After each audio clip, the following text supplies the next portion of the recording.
Ba't ang sipag mo? May gusto akong mangyari. May gusto akong marating sa buhay. Meron akong gusto na someday, lahat tong hirap na nararanasan ko is mapapalitan to ng sarap.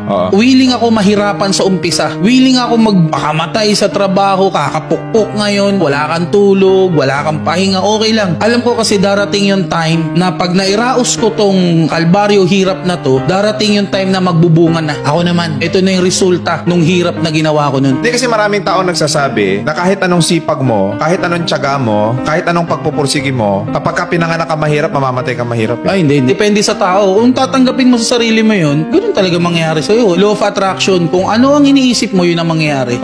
Kung iniisip mo na hanggang dyan ka na lang, wala na. Hanggang dyan ka na lang talaga.